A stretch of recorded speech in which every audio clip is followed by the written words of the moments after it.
সুপ্রিয় শিক্ষার্থীবৃন্দ, তোমরা কেমন আছো? আশা করি তোমরা ভালো আছো। 2020-21 শিক্ষাবর্ষে যারা নতুন ভর্তি হয়েছ, অর্থাৎ রফিকুল ইসলাম মহিলা কলেজকে তোমরা বেছে নিয়েছ, তোমাদেরকে স্বাগত জানাচ্ছি। তো তোমরা অনেক ইচ্ছা শক্তি এবং অদম্য বাসনে নিয়ে তোমরা এই কলেজকে বেছে নিয়েছ। তোমরা ভালো ফলাফল করবে এবং উচ্চতর শিক্ষার পথকে সুগম করবে। তো আমরা তোমাদের পাশে আছি তোমাদের সহযোগিতা করার জন্যে। তো আজকে তোমাদেরকে স্বাগত জানাচ্ছি আমি মোহাম্মদ জহিরুল হক, প্রভাষক বাংলা। তো কথা না বাড়িয়ে আজকে আমি তোমাদের সাহিত্যের যুগ বিভাজন সম্পর্কে একটু আলোচনা করব। সাহিত্যের যুগ বিভাজন অর্থাৎ বিভিন্ন মানদণ্ডের ভিত্তিতে শাসকের শাসনকাল, সাহিত্যের রচনা, সাহিত্যকর্ম ইত্যাদি বিচার বিশ্লেষণ করে বিভিন্ন পণ্ডিত বিভিন্ন সময়ে বিভিন্নভাবে সাহিত্যের একটা যুগ বিভাজন করেছেন। তার মধ্যে আমরা তিনটি যুগ বিভাগ প্রধানত পাই, যেমন প্রাচীন যুগ, মধ্যযুগ, আধুনিক যুগ। 650 থেকে 1200 তথা 1350 পর্যন্ত প্রাচীন যুগ। মধ্যযুগ হচ্ছে 1350 থেকে 1800 সাল পর্যন্ত, এবং 1800 থেকে 1801 থেকে বর্তমান কাল পর্যন্ত হচ্ছে আধুনিক যুগ। তো আমি আগেই বলেছি যে এই যুগ বিভাজন বিভিন্ন শাসক, রচনাকর্ম, সামাজিক অবস্থা ইত্যাদির পরিপ্রেক্ষিতে বিভিন্ন পণ্ডিত বিভিন্নভাবে বিভক্ত করেছেন। আমরা যদি এরকম দু একজন পণ্ডিত ব্যক্তির, গবেষকদের বিভাজনগুলো একটু দেখি। যেমন পণ্ডিত রামগতি নায়রত্ন, তিনি সাহিত্যের যুগ বিভাজন করেছেন আদ্যকাল, মধ্যকাল, তদানীন্তনকাল। অর্থাৎ তদানীন্তনকাল বলতে তিনি বলতে চাচ্ছেন যে ভারতচন্দ্র রায়গুণাকর থেকে রামগতি নায়রত্ন পর্যন্ত সময়কালকে তিনি নির্দেশ করেছেন। পরবর্তী সময়ে ডক্টর দীনেশচন্দ্র সেন বঙ্গভাষা ও সাহিত্য গ্রন্থে তিনি নিম্নোক্তভাবে সাহিত্যের যুগ বিভাজন করেছেন: হিন্দু বৌদ্ধ যুগ, গৌড়ীয় যুগ, শ্রী চৈতন্য সাহিত্য, সংস্কার যুগ, কৃষ্ণচন্দ্রীয় যুগ ইত্যাদি। অর্থাৎ তিনি 5টি ভাগে ভাগ করেছেন। ডক্টর সুনীতি কুমার চট্টোপাধ্যায় তিনি এভাবে বিভাজন করেছেন: প্রাচীন বা মুসলমান পূর্বযুগ, তুর্কি বিজয়ের যুগ, আদি মধ্যযুগ, অন্তমধ্যযুগ, আধুনিক যুগ। এই 5টি ভাগে তিনি বিভক্ত করেছেন। আবার মধ্যযুগকে ডক্টর মোহাম্মদ শহীদুল্লাহ, বিদগ্ধ পণ্ডিত এবং গবেষক, তিনি 2টি ভাগে ভাগ করেছেন: পাঠান আমল, মুঘল আমল, এই 2 ভাগে ভাগ করেছেন। আবার মুসলিম বাংলা সাহিত্য গ্রন্থে ডক্টর এনামুল হক তিনি সাহিত্যের যুগকালকে 3টি ভাগে ভাগ করেছেন: তুর্কি যুগ, সুলতানি যুগ, মুঘল যুগ। আমরা ডক্টর আহমদ শরীফ, একজন বিশিষ্ট পণ্ডিত ব্যক্তি, তার যুগ বিভাজন যদি দেখি তাহলে আমরা দেখি তিনি এভাবে বিভক্ত করেছেন সাহিত্যের যুগকে: 13-14 শতক, এটাকে বলা হচ্ছে আদি মধ্যযুগ। 15 শতক পৌরাণিক সাহিত্যের যুগ। অর্থাৎ পুরাণ কাহিনী থেকে যে সমস্ত সাহিত্য রচিত হয়েছে। 16 শতক রেনেসাঁসের যুগ, 17 শতক সমৃদ্ধির যুগ, 18 শতক অবক্ষয় যুগ। এই 5টি ভাগে তিনি বিভক্ত করেছেন। বাংলা সাহিত্যের পুরাবৃত্ত গ্রন্থে ওয়াকিল আহমেদ, ডক্টর ওয়াকিল আহমেদ এভাবে তিনি সাহিত্যের যুগ বিভাজন করেছেন। যেমন উন্মেষের যুগ 18-12 শতক আদি মধ্যযুগ, শূন্যতার যুগ 13-14 শতক মধ্য বা মধ্যযুগ, বিকাশের যুগ 15 শতক মধ্য বা মধ্যযুগ, সমৃদ্ধির যুগ 16-17 শতক, অবক্ষয়ের যুগ 18 শতক, অন্তমধ্য যুগ যেটি আর কি। অর্থাৎ তিনিও 5টি ভাগে ভাগ করেছেন সাহিত্যের এই যুগ বিভাজনকে। তো সাহিত্যের এই যে যুগ বিভাজন, সেটি বিভিন্ন পণ্ডিতের মতামতের উপর ভিত্তি করে এবং ভাষার বিবর্তন ও সাহিত্যের সৃষ্টি বৈচিত্র্যের দিকে লক্ষ্য রেখে নিম্নোক্ত যুগ বিভাগের প্রস্তাব করা যায়। যেমন প্রাচীন যুগ 650 থেকে 1350 খ্রিস্টাব্দ। আমরা একটা সারাংশের দিকে উপনীত হচ্ছি। যতক্ষণ যা আলোচনা করা হলো, তাহলে প্রাচীন যুগ বলা হচ্ছে 650 থেকে 1350 খ্রিস্টাব্দ পর্যন্ত। যদিও ডক্টর সনীতি কুমার চট্টোপাধ্যায় তিনি বলেছেন যে 950 খ্রিস্টাব্দে 1200 খ্রিস্টাব্দ পর্যন্ত প্রাচীন যুগ। কেননা তিনি বলতে চাচ্ছেন যে আমাদের যে প্রাচীন বাংলা ভাষার নিদর্শন চর্যাপদ, সেই চর্যাপদের রচনাকাল 950 থেকে 1200 কালের মধ্যে। কিন্তু ডক্টর মোহাম্মদ শহীদুল্লাহ তিনি মতামত ব্যক্ত করেছেন যে আমাদের 1000 বছরের যে পুরান বাংলা ভাষার সাহিত্যের নিদর্শন চর্যাপদ, সেটির রচনাকাল হচ্ছে 650 থেকে 1200। তো যাই হোক, আমরা 650 থেকে 1350 খ্রিস্টাব্দ পর্যন্ত প্রাচীন যুগ বলে আমরা ধরে নিচ্ছি। এই প্রাচীন যুগটাকে আবার 2টি ভাগে ভাগ করা হয়েছে উপশাখা। যেমন প্রাচীন যুগের আদি পর্ব সেটি 650 থেকে 1200 খ্রিস্টাব্দ পর্যন্ত। প্রাচীন যুগের অন্ত পর্ব 1200 থেকে 1350 খ্রিস্টাব্দ। তো মৌলিক ভাষায় বলতে গেলে সেটি 650 থেকে 1200, সেটি আসলে মূলত প্রাচীন যুগ হিসেবে আমরা সাধারণত চিহ্নিত করে থাকি আর কি। আর প্রাচীন যুগের অন্তপর্ব যেটি 1200 থেকে 1350, অর্থাৎ 1201 থেকে 1350, এখানে 1201 থেকে 1350 150 বছর, 150 বছর। এই 150 বছরকে আবার কোনো কোনো পণ্ডিত অন্ধকার যুগ বলে অভিহিত করা হয়েছে, অর্থাৎ সাহিত্যের অন্ধকার যুগ বলে আখ্যায়িত করেছেন। কেননা এ সময়ে তুর্কি বিজয়ের কালে নানা অস্থিরতার কারণে কোনোরূপ সাহিত্য রচনা হয়নি বা কোনোরূপ সাহিত্য সৃষ্টি হয়নি, এরকম ধারণা করার ফলেই এই অন্ধকার যুগের একটা সৃষ্টি হয়েছিল। কিন্তু পরবর্তীকালে আমরা দেখতে পাই কিছু কিছু পণ্ডিত আবার অন্ধকার যুগকে মানতে নারাজ। কেননা ওই সময়ও 2-1টি সাহিত্যিক নিদর্শন রয়েছে, যদিও সেগুলো মৌলিক কিংবা প্রধান সাহিত্য নয়। যেমন অপ্রধান সাহিত্য, যেমন রামাই পণ্ডিতের ধর্মপ্রচার গ্রন্থ শূন্য পুরাণ, নিরঞ্জনের রুষ্মা, শেখ শুভদেয়া ইত্যাদি কিছু অপ্রধান গ্রন্থ পাওয়া যায় বলে কিছু কিছু পণ্ডিত আবার এই 150 বছর যে অন্ধকার যুগ সেটা মানতে নারাজ।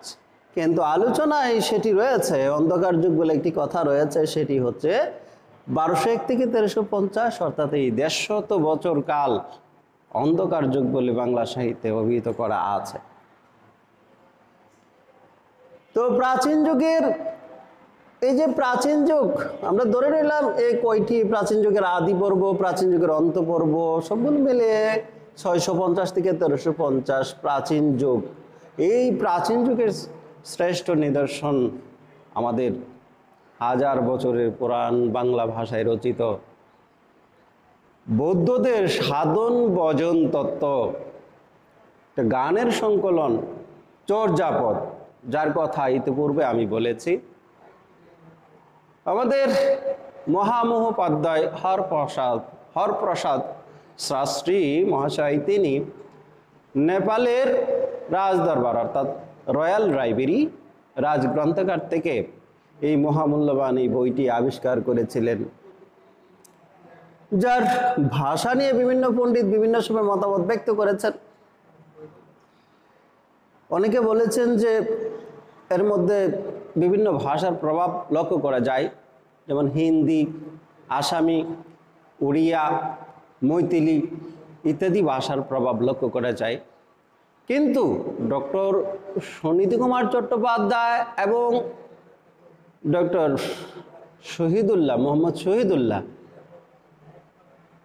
এরকম বিদগ্ধ পণ্ডিতগণ মতামত ব্যক্ত করেছেন যে চর্যাপদের ভাষা বাংলা। আর এই ভাষাকে অনেকে আবার আলো আধারী ভাষা বলেছেন, সন্ধ্যা ভাষা বলে আখ্যায়িত করেছেন। কেননা যেহেতু সাধন ভজন তত্ত্ব, গানের সংকলন বৌদ্ধদের, সেইখানে কিছু কথা সংকেত আকার ইঙ্গিতে বলা হবে, সেটাই স্বাভাবিক। যে কারণে যদিও এটা 1000 বছরের পুরান বাংলা ভাষা, তার ভিতরেও কিছু আলো আধারী ভাষা, যাকে সন্ধ্যা ভাষা বলে আখ্যায়িত করা হয়েছে। আমি যদি চর্যাপদ থেকে দু একটি লাইন বলি, যেমন কায়া তরুবর পাঞ্চবি ডাল চঞ্চল ছিহে পৈট কালো। কায়া তরুবর অর্থাৎ দেহ বৃক্ষ স্বরূপ, তার 5টি ডাল। এই মানব দেহ চঞ্চল চিত্তে, চঞ্চল মনে কাল প্রবিষ্ট হয়েছে।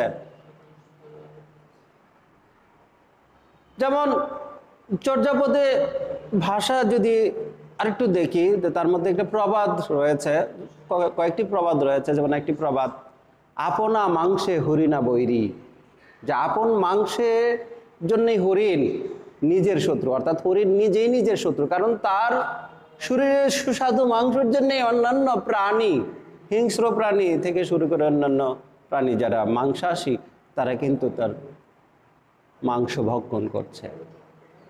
তার মধ্যে তান্ত্রিক সাধকের কথা আছে, কাপালিকের কথা আছে, তৎকালীন সমাজ ব্যবস্থার কথা আছে, যেমন গরিব দুঃখীর কথাও আছে। টাল তো মোর ঘর নাহি প্রতিবেশী, হাড়ি তো ভাত নাহি নীতি আবেশী, অর্থাৎ নিত্যই প্রতিবেশী আসছে অথচ হাড়িতে ভাত নেই। আমি সংক্ষিপ্ত করে যদি এরকম দু একটি কথা বলছি আমাদের বোঝার জন্যে আর কি, তাহলে এটি 1907 সালে মহামহোপাধ্যায় হরপ্রসাদ শাস্ত্রী তিনি এটি সংগ্রহ করেছিলেন নেপালের রাজদরবার থেকে, এবং সেটি 1916 সালে বঙ্গীয় সাহিত্য পরিষদ থেকে সেটি প্রকাশিত হয়েছিল। বিভিন্ন পদকর্তা এখানে পদ রচনা করেছেন, কোনো কোনো জায়গায় খণ্ডিত রয়েছে, অর্থাৎ 51টি পদ, 23 জন পদকর্তা, মতান্তরে 24 জন পদকর্তা, এবং সবার পদকর্তা লুইপা, বসুকোপা, সবরপা, কুকুরিপা, জালন্দুরিপা, মানে সবার নামের শেষে পা যুক্ত হয়েছে। কেননা তারা পদকর্তা, পদ রচনা করতেন বলে তাদের শেষে পা, নামের শেষে পা যুক্ত হয়েছে। মোটামুটি আমরা প্রাচীন যুগ অর্থাৎ 650 থেকে 1350 এর ভিতরে এই আলোচনাটা করেছিলাম। 1201 থেকে 1350 বলেছিলাম অন্ধকার যুগ, সেখানেও আমরা দু একটি সাহিত্যের নিদর্শন আমরা পেয়েছিলাম, আমরা আগেই বলেছি। তো এবার আসি আমরা মধ্যযুগ। মধ্যযুগ হচ্ছে 1350 থেকে 1800 খ্রিস্টাব্দ পর্যন্ত। 1350 থেকে 1800 খ্রিস্টাব্দ পর্যন্ত হচ্ছে মধ্যযুগ। এই মধ্যযুগটাকে আরো কয়েকটি উপভাগে ভাগ করা হয়েছে। যেমন এক, মধ্যযুগের আদি পর্ব, সেটি হচ্ছে 1350 থেকে 1500 খ্রিস্টাব্দ পর্যন্ত। মধ্যযুগের মধ্য পর্ব 1500 থেকে 1700 খ্রিস্টাব্দ। মধ্যযুগের অন্তপর্ব 1700 থেকে 1800 খ্রিস্টাব্দ পর্যন্ত, অর্থাৎ আধুনিক কালের সূচনাকালের আগ পর্যন্ত সেটি হচ্ছে মধ্যযুগ। তাহলে এই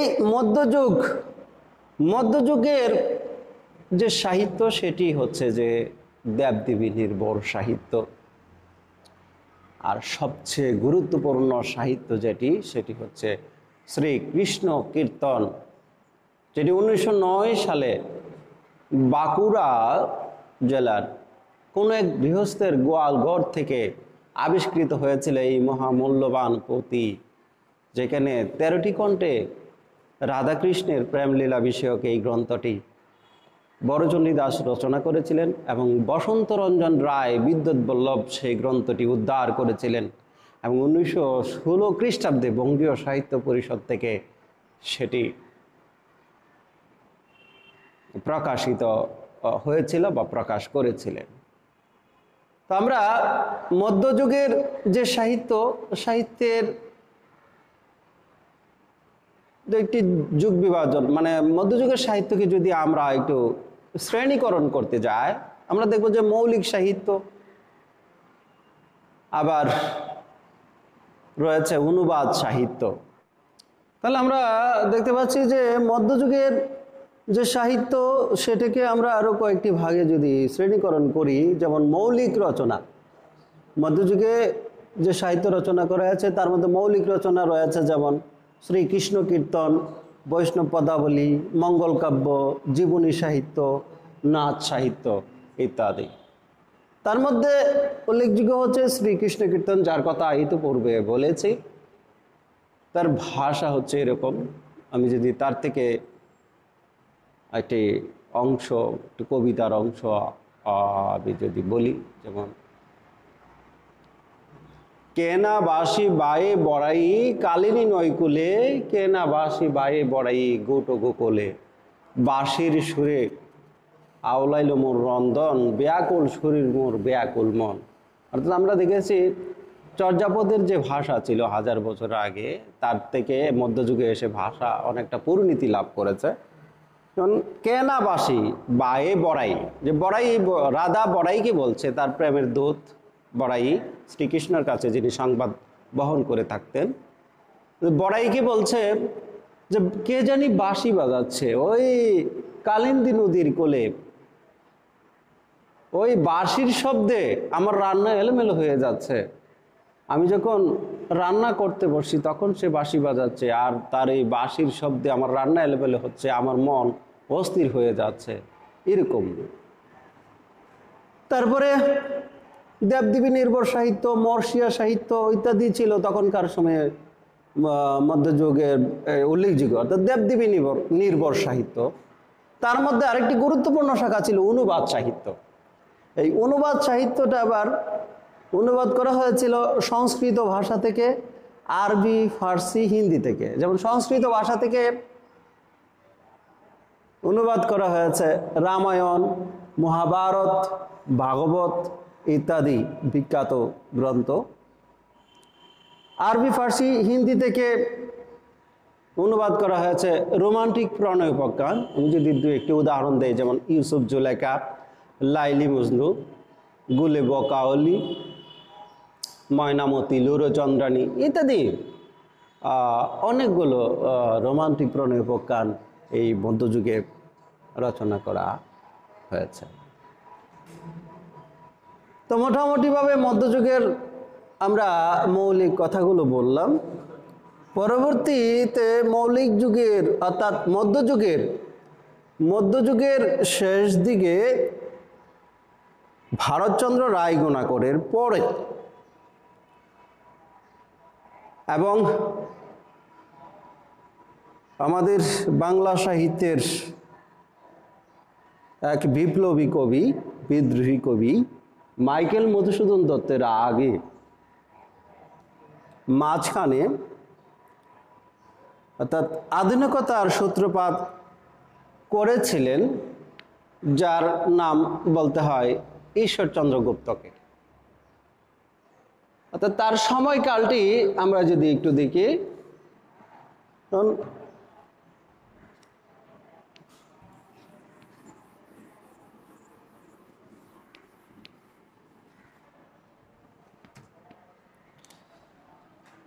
ভারতচন্দ্রের সময়কালটি অর্থাৎ মধ্যযুগের ভারতচন্দ্র রায় গুণাকর 1712 থেকে 1760।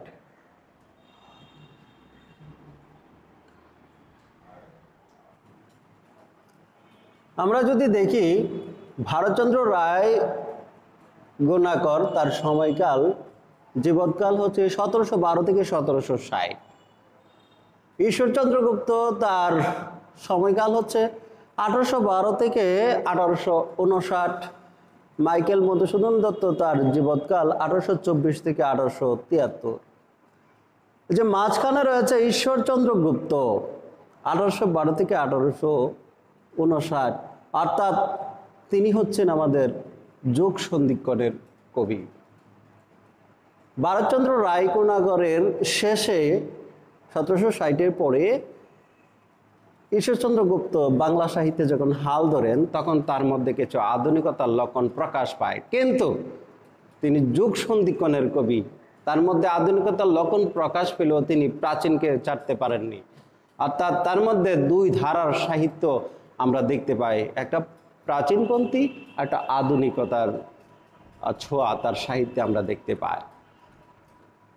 কেউ কেউ তার সাহিত্যকে রচনার যে মানসিকতা সে দিক লক্ষ্য করে গ্রিক দেবতা জেনাসের সাথে তুলনা করেছেন, অর্থাৎ যার একটি মুখ গত দিনের দিকে, আরেকটি মুখ অনাগত দিনের দিকে। গত দিন মানে প্রাচীন, অনাগত মানে ভবিষ্যৎ। আবার কেউ কেউ তার সাহিত্যিক মানসিকতাকে তুলনা করেছেন কাঁঠালি চাপার সাথে, যে না ফুল না পাতা, অর্থাৎ তার মানসিকতা এরকম, একদিকে তিনি আধুনিক, আরেকদিকে তিনি প্রাচীন।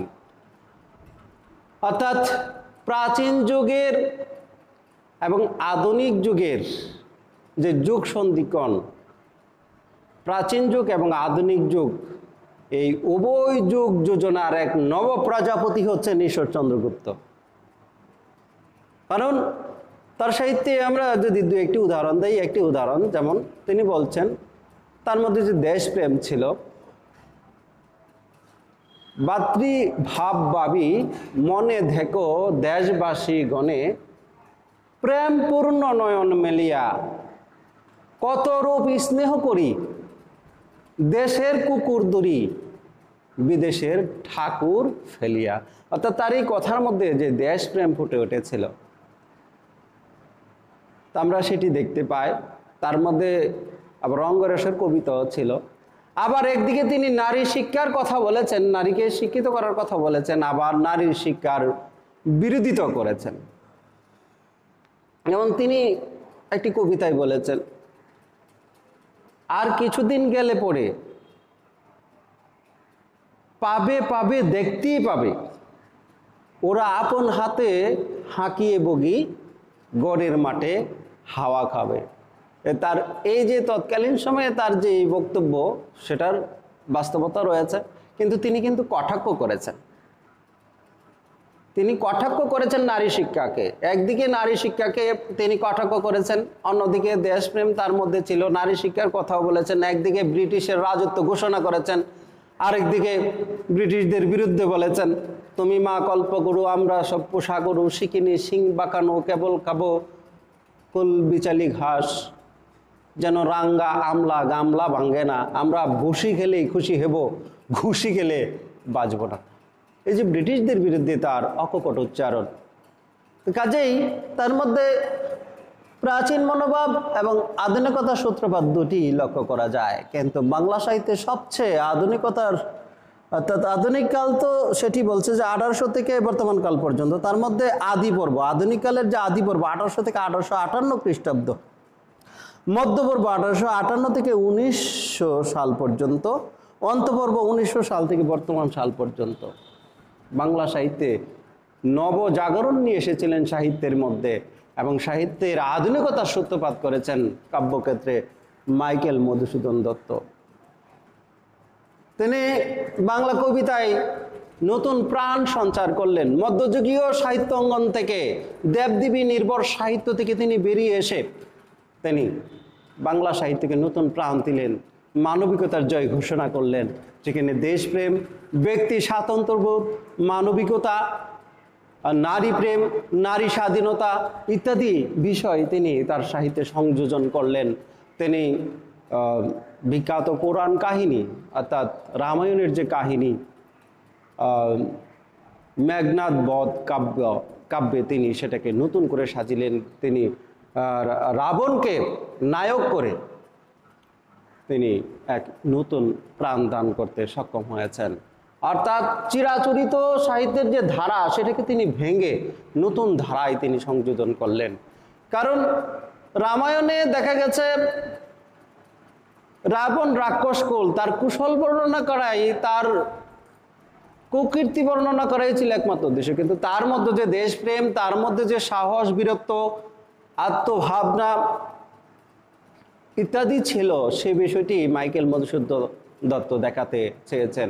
এবং যেখানে নারীদের কথা সাহিত্যের স্থান ছিল না, নারীদের স্থান সাহিত্যে ছিল না, সেখানে তিনি প্রথম নারীর মুখ থেকে এক বিদ্রোহী বাণী উচ্চারণ করালেন।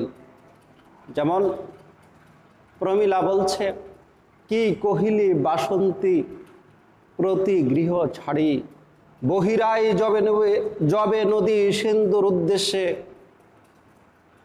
কার হেন সাধ্য রুদে তার গতি, রাবণ শ্বশুর মম মেঘনাদ স্বামী। একজন নারী বলছে, সে মেঘনাদের স্ত্রী বলছে যে আমার গতি রুদবে এমন সাহস কারো নেই, কেননা রাবণ আমার শ্বশুর, বীর মেঘনাদ আমার স্বামী। এই যে চিরাচরিত ধারা ভেঙে তিনি সাহিত্যকে নতুন দিকে প্রাণ দান করলেন। এবং সাহিত্যের মধ্যে সাহিত্যের আর একটু ব্যঙ্গাঙ্গিক, যেমন সনেটের উদ্গাতা তিনি, ইতালীয় পেত্রা কবির অনুকরণে তিনি প্রথম মাইকেল মধুসূদন দত্ত তার সনেট ভাবনা সনেট কবিতা রচনা করলেন, সাহিত্যে নতুন প্রাণ দান করলেন ইত্যাদি বিষয়। এই যে আধুনিকতা শুরু হয়ে গেল, পরবর্তীকালে ঈশ্বরচন্দ্র বিদ্যাসাগর, বঙ্কিমচন্দ্র চট্টোপাধ্যায়, বিশ্বকবি রবীন্দ্রনাথ ঠাকুর, আমাদের সাহিত্যের সামাজিক বিদ্রোহী কবি কাজী নজরুল ইসলাম ধূমকেতুর মতো আবির্ভূত হলেন এবং বাংলা সাহিত্যকে সমৃদ্ধ করলেন। তোমরা এই বিষয়ে আস্তে আস্তে আরও জানতে পারবে। আমাদের পাঠ্য যে সমস্ত কবি সাহিত্যিকদের, আধুনিক কালের যে সমস্ত কবি সাহিত্যিকদের রচনাকর্ম আছে, আমরা সেগুলো যখন পড়ব তাদের সম্পর্কে আমরা জানবো, বিস্তারিত বুঝবো এবং জানার চেষ্টা করব। তো তোমাদেরকে আজকে এই পর্যন্ত আলোচনা করে তোমাদেরকে ধন্যবাদ জানাচ্ছি। আমি আবারও তোমাদের ধন্যবাদ জানাই, তোমরা এই কলেজকে বেছে নিয়েছো। তোমাদের মধ্যে এখন যে ইচ্ছা শক্তি আছে সেই ইচ্ছা শক্তিটাকে ধরে রাখতে হবে। আমরা প্রায়ই দেখে থাকি যারা প্রচণ্ড ইচ্ছা শক্তি নিয়ে কলেজে ভর্তি হয়, পরবর্তীকালে তার আর সেই ইচ্ছা শক্তি থাকে না এবং সে আস্তে আস্তে পিছিয়ে পড়ে। কলেজ সময়টা অত্যন্ত সংক্ষিপ্ত সময়। তো তোমরা জানো যে মহা দুর্যোগ চলছে, বিশ্বব্যাপী করোনা ভাইরাস দ্বারা একটা ভয়ঙ্কর পরিস্থিতি সৃষ্টি হয়েছে। এই পরিবেশে তোমাদের এখন যতদিন ক্লাস না হবে ততদিন অনলাইন ক্লাস তোমাদের হবে। আমি রফিকুল ইসলাম মহিলা কলেজ কর্তৃপক্ষকে স্বাগত জানাই, তোমাদের জন্য সেই অনলাইন ক্লাসের ব্যবস্থা করেছে। আমরা তোমাদের অনলাইন ক্লাসে যতটুকু পারছি তোমাদেরকে সহযোগিতা করতে পারছি। তাছাড়াও তোমাদের যে কোনো প্রশ্ন থাকলে আমাদের ফোন নম্বরে তোমরা ফোন করে তোমাদের সমস্যার সমাধান করতে পারবে। তো জরুরি প্রয়োজন ছাড়া বাইরে বের হবে না, মাস্ক ব্যবহার করবে, সামাজিক দূরত্ব বজায় রাখবে এই বলে তোমাদেরকে ধন্যবাদ জানিয়ে আজকে এইখানেই আমার ক্লাস শেষ করছি। ধন্যবাদ।